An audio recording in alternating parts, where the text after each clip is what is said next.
Hey everybody, this is Andrew Hutchinson with HawgBeat.com, the Arkansas site and the Rivals Network. The Diamond Hogs are on the home stretch of the regular season, but a massive series looms this weekend in Knoxville. Tennessee is a top five team and currently tied with Arkansas for the overall lead in the SEC. As I have the last 2 weeks, I wanted to get y'all kind of a feel for the upcoming series. So joining me today to give us some insight on the Vols is Ryan Schumpert, who has done a great job of covering Tennessee baseball this season for Volquest, the Tennessee site in our network. Ryan, thanks for taking some time to talk. How are you? I'm doing well. Appreciate you having me on. It should be an exciting weekend of baseball at Lindsey Nelson Stadium. So excited to break it all down with you. Yeah, I mean, that's kind of where I was going to start off. I mean, what is the excitement level around Knoxville right now for this weekend series?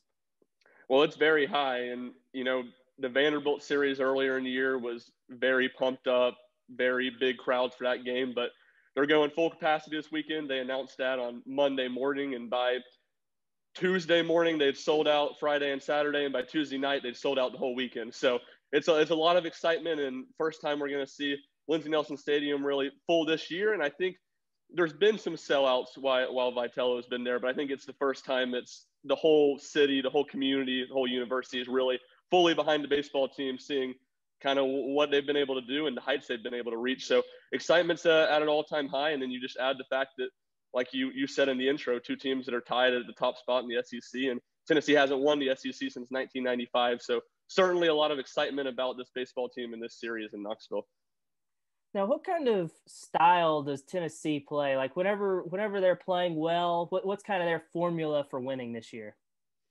Well, Tony Vitello and Frank Anderson, who's the pitching coach, their whole MO is they're going to throw strikes and play good defense behind them. So that's kind of the pitching mentality. It's all about not walking batters, all about throwing strikes and making teams beat them, which I think is one reason why this is such an interesting series, is because Arkansas has the guys. When Tennessee makes mistakes, they're going to punish them. And Chad Dallas, who's Tennessee's Friday night starter, who's been really, really good this year, that's kind of been his routine against good teams. He typically gives up one or two home runs. He's done a really good job of making them solo home runs, so he still has good appearances. But Arkansas is the type of team that when he makes mistakes, they'll make him pay. And Tennessee doesn't necessarily have a ton of high-powered arms, guys that throw mid to high 90s. So it's guys that when they make mistakes, teams can jump on them. And then from the hitting side of things, it's interesting as Tennessee's identity has kind of changed a little bit throughout the year. Early in the season, you kind of didn't see a ton of power, which was sort of the expectation. Last year, obviously, it was a shortened season, but they led the country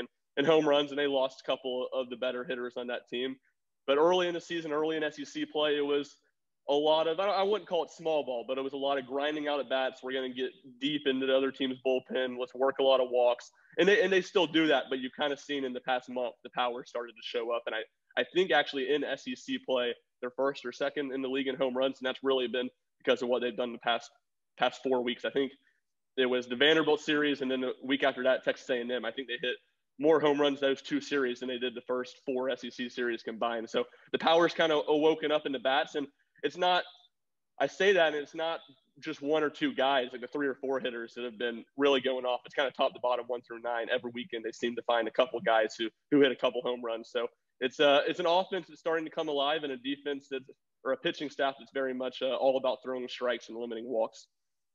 And you mentioned that power surge. That was something that Dave Van Horn mentioned to the media a couple days ago and said that it's, and the numbers really kind of back it up. I looked it up right before I had you on, and I think it's 29 home runs in their last 14 games or something like that. Is that a surprise at all, or was it kind of there all along and it just took them a little bit to get going? I think it's maybe a surprise to the degree that they've done it. I don't think it's a surprise that they've picked up the home runs, and especially you look at the last 3 weeks they played: Texas A&M, Kentucky, Missouri. So Kentucky's got a pretty good team, but those other two obviously aren't particularly good. So I think they've benefited especially from continuing to wear those teams down, those pitching staffs down, and then just absolutely unloading on the bottom of the bullpen. They did that against Missouri. They did that against Texas A&M. Texas A&M, they scored, I think it was 12 runs in the 8th inning of the Sunday game. So it's a little bit of just taking advantage of lesser competition, but I think there was more power in this lineup than was suggested by the first maybe 6 weeks of the season. So you're starting to see it pick up, and I think you'll kind of see it fall to a median a little bit, but I do think you're going to continue to see this power last 2 weeks of the regular season and then in the postseason play. And you kind of touched on Tennessee's Friday night guy earlier, but what does that rotation look like behind him, and what's kind of the scouting report on those guys? Yeah, so Tennessee really they pitch the same 3 guys every single weekend, but their Saturday starter, which is Will Heflin, about a 5'10" left-hander, he's a guy that I've been surprised how well he's done. Jackson Leaf was probably the best pitcher on this team. He got injured, tore his hamstring, was out for the year, second or third weekend. And Heflin he's a redshirt senior, 4-year bullpen guy that's maybe started a few midweeks, but nothing more than that. And he's been pretty effective. Now, he can only get through lineups typically about 2 times.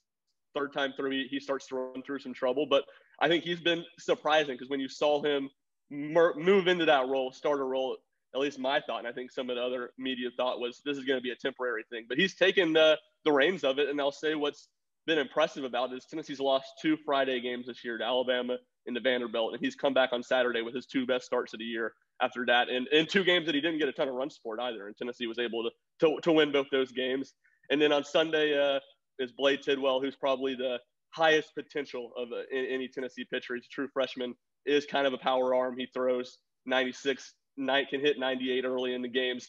He's very, very talented. Consistency's sort of the thing with him. Breaking ball, sometimes inconsistent. Sometimes he has to lean on that fastball too much, which gets him in trouble. Gets him in trouble.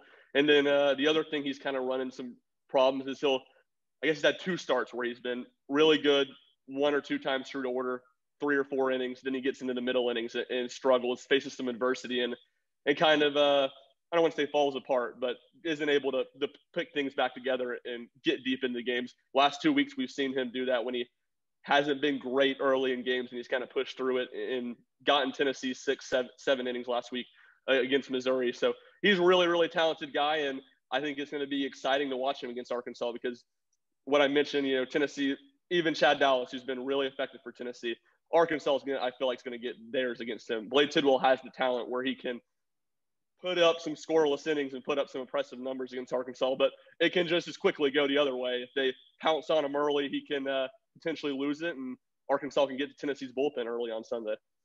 And speaking of Tennessee's bullpen, I was looking over the numbers. Looks like they've got a couple of guys with like 5 saves, another guy with 2.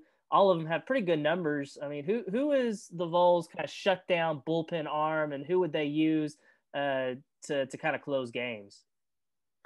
Yeah, so Tony Vitello is big on not really having set roles. We don't have a set closer, anything like that.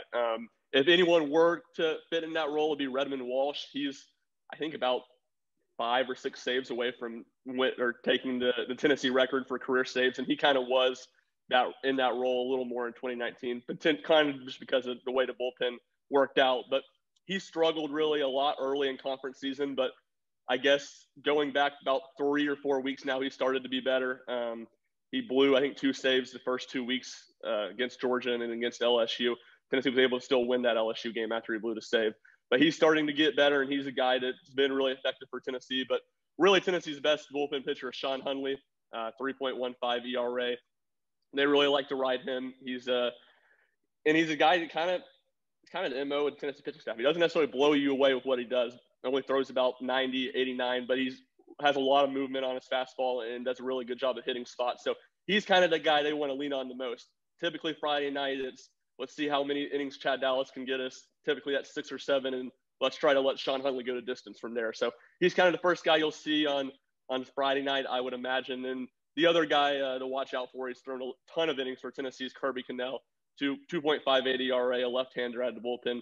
He's been in a little bit of a cold streak the past 2 or 3 weekends, but overall he's been really effective for Tennessee. Probably has the best stuff of anyone in Tennessee's bullpen. Real nasty curveball, a good strikeout candidate. So those 3 guys are kind of the closer role. They alternate, but in the biggest moments of the game, that's when you're going to see Hundley come in and Cannell come in, and then Redmond Walsh. I think you'll probably see him on Sunday. That's how they've used him the past few weeks.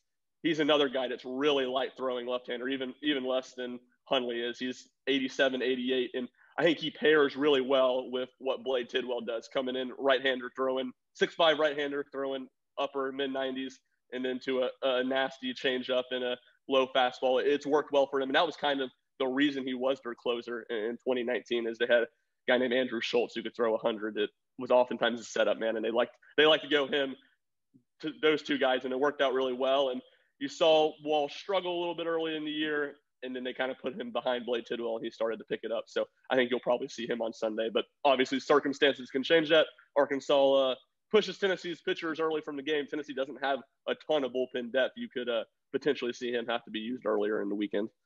Gotcha. Now, one last thing I wanted to get from you is kind of a big picture question. You know, he's a former Arkansas assistant, so I kind of got to get your thoughts on the job Tony Vitello has done, turning the program around. I think this is just his 4th season, and to have already elevated the program to the level it's at. What do you thought about the job he's done? It's pretty remarkable. You look at Dave Serrano was the coach before Vitello, and he was at Cal State Fullerton and UC Irvine, and he made the College World Series at both those schools. And you're thinking this is a grand slam hire for Tennessee, and just couldn't. Terrible 6 years. Made the SEC tournament, I think, just one time, never made the NCAA tournament.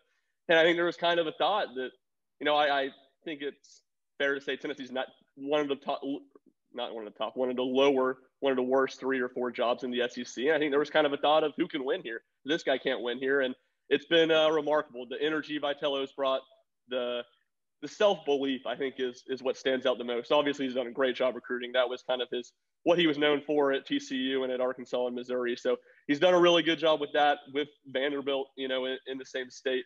But the way that this team plays is, it's a top 5 team in the country. I don't think talent-wise it's a top 5 team. I think talent-wise it's probably the 6th best team in the SEC. But the close games, these guys believe they're going to win. And more times than not, they get the job done. And a lot of that's because of the depth I talked about earlier, 1 through 9 in the lineup.